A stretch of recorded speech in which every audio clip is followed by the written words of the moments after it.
Hi everyone! We're still hiring po, bound to Kuwait, domestic helper. Yung mga ex-abroad lang po, yung pwedeng mag-apply. Selected employer po kami, 24 to 45 years old. Gusto pong mag-apply, mag-message lang po dito sa TikTok. Mag-direct message po sa WhatsApp. At yung mga nagtatanong po tungkol sa sahod, still $400 pa rin po yung sahod natin. Hindi pa po naaaprubahan yung $500. So kung ikaw po ay tagaluto po, marunong magluto ng mga basic food, ng mga Arabic, pwede po namin kausapin yung amo na dagdagan yung sahod nyo to $150, $500 po.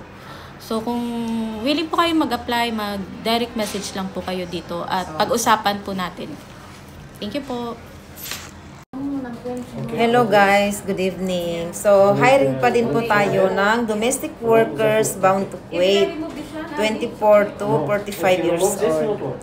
Sa mga may gusto po dyan, mag-apply sa Oman, Dubai, Qatar, or Saudi, available din po tayo. Pero sa Dubai, 24 to 38 lang po yung age limit nila doon, pati sa Qatar. Sa Kuwait, 24 to 45 years old ang ating age limit. Passport holder, ex-abroad,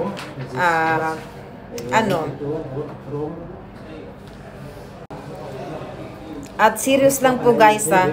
Huwag po yung mga nag-a-apply na hindi serious. Kasi may mga napabisahan na ako na pagkatapos ng visa, andun na yung biglang magbaback out or hindi na daw tutuloy.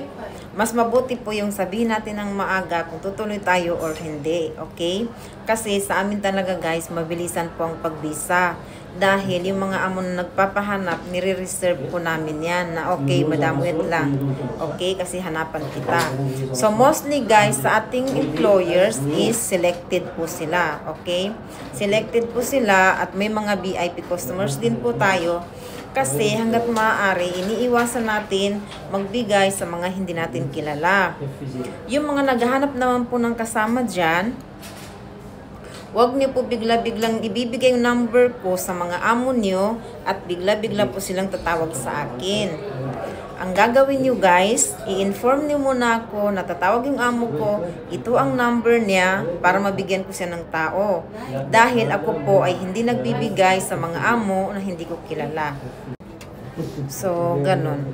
Bago niyo ibigay yung number ko guys, mag-inform muna kayo sa akin para naman masagot ko po yung mga amo niyo na naghahanap ng workers at